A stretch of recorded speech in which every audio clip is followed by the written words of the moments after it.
Teater mimpi berubah jadi panggung mimpi buruk bagi Real Madrid. 4 gol bersarang, tanpa balasan. PSG berpesta. Madrid, terdiam. Di MetLife Stadium, New Jersey, bukan sekadar semifinal yang dipertaruhkan, tapi harga diri, reputasi, dan harapan dari tim paling ditakuti di abad ini. Dan bagi Xabi Alonso, ini bukan hanya soal hasil. Ini ujian pertama sebagai nahoda kapal besar bernama Real Madrid. Kekalahan 0-4 dari PSG bukan akhir segalanya.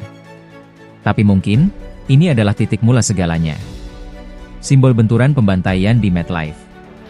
Laga baru berjalan 6 menit saat Fabian Ruiz mencatatkan namanya di papan skor.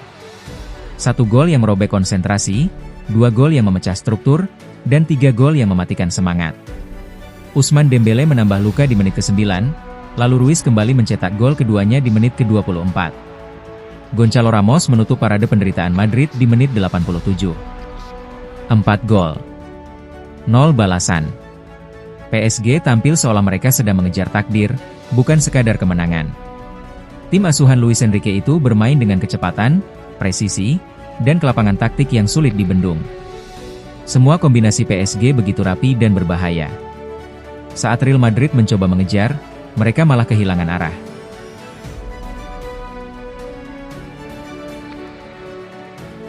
Xabi Alonso datang ke Madrid membawa janji akan revolusi. Tapi di laga besar pertama ini, Madrid terlihat belum siap. Formasi 4-3-3 yang dipakai Alonso malam itu tidak mampu mengimbangi pergerakan lini tengah PSG. Tanpa titik jangkar yang solid, lini tengah Madrid justru jadi ladang eksploitasi. Alexander-Arnold, yang biasa ofensif, terlihat bingung antara bertahan dan menyerang. Rudiger, yang seharusnya jadi pemimpin lini belakang, malah kerap tertinggal dan kalah duel.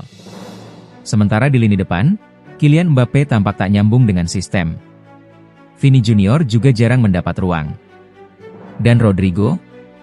Praktis hilang. Real Madrid malam itu seperti puzzle yang potongannya belum saling terhubung. Dalam konferensi pers pasca pertandingan, Xabi Alonso tak mencoba membela diri. Kami harus memulai dari nol, ujarnya tegas. Hari ini kami belajar banyak. Ini bukan soal kalah, tapi soal mengetahui di mana posisi kami. Alonso sadar timnya belum cukup kuat. Belum cukup padu. Bahkan, ia menyebut bahwa gol-gol cepat PSG adalah tamparan yang membuat mereka terjaga akan realita. PSG jauh lebih siap, lebih matang. Kami sedang membangun. Ini bukan tim jadi. Tapi ke depannya, akan kami bentuk struktur yang kuat, karakter yang solid. Komentar itu menandai bahwa bagi Alonso, kekalahan ini bukan kehancuran, tapi fondasi.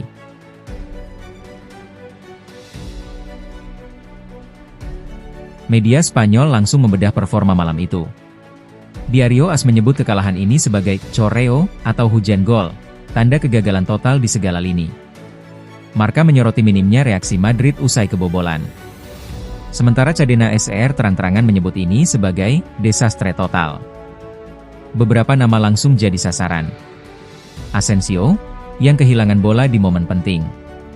Trent Alexander-Arnold, yang kelewat maju tanpa backup. Camavinga, yang tampak lelah dan tidak konsisten sebagai pivot.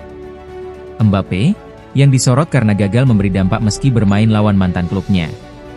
Namun satu hal yang jelas, ini bukan hanya soal individu. Ini kegagalan sistemik.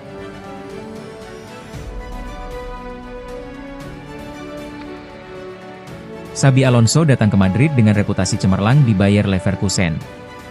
Formasi 3-4-2-1-nya disebut-sebut sebagai salah satu gaya bermain paling progresif di Eropa.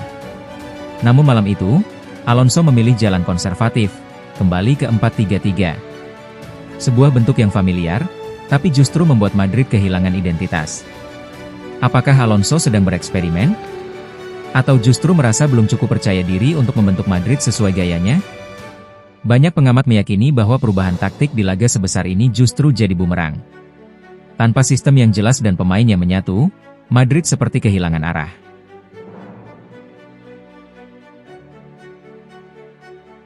Laga ini seharusnya jadi malam pembuktian Kylian Mbappe.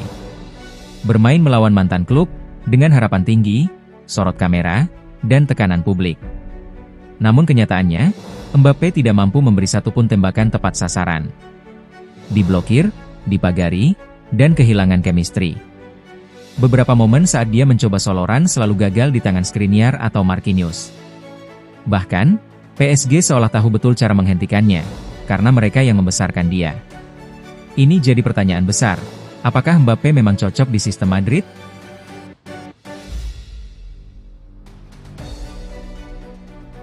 Jangan lupakan performa PSG malam itu. Mereka bukan hanya menang. Mereka mendominasi. Fabian Ruiz menjadi otak permainan, mencetak 2 gol dan mengatur tempo. Dembele begitu eksplosif, menusuk dari sisi kanan dengan kecepatan murni. Manuel Ugarte dan Vitinha solid di lini tengah, mengisolasi Madrid dari dalam. Luis Enrique, pelatih PSG, bahkan menyebut laga ini sebagai penampilan kolektif terbaik sejak saya di sini. Dan memang, inilah wajah PSG baru yang siap mendobrak dominasi Eropa.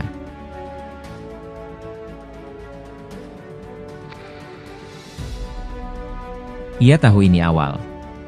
Tapi jelas ada pekerjaan rumah besar. 1. Struktur lini tengah. Madrid belum punya gelandang bertahan sejati. Tchouaméni cedera, Camavinga bukan tipe penghancur. 2. Koneksi lini depan.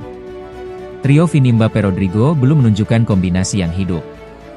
Terlalu individualistik. 3. Pertahanan rawan. Tanpa Militao dan Alaba, lini belakang Madrid terlihat mudah ditembus. Rudiger butuh partner yang bisa membaca permainan.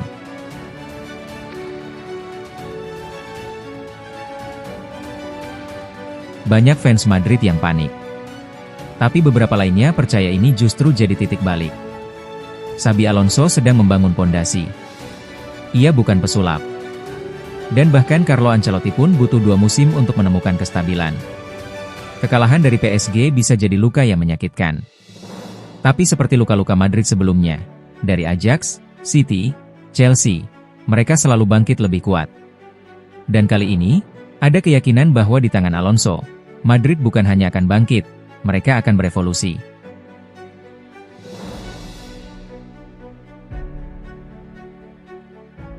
Empat gol yang bersarang bukan akhir dari segalanya. Justru, inilah awal dari cerita baru Real Madrid bersama Xabi Alonso. Ia sudah menunjukkan sikap jujur, tak mencari kambing hitam, dan mengakui bahwa mereka masih di bawah level yang seharusnya. Madrid pernah terpuruk dan bangkit. Dari era Galacticos yang kacau, hingga transformasi total di tangan Zidane.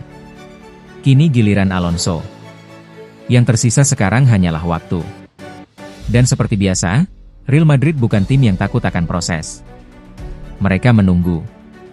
Dunia menunggu. Dan jika sejarah mengulang dirinya sendiri, maka kekalahan 0-4 ini bisa jadi titik awal munculnya dinasti baru, di bawah satu nama, Xabi Alonso.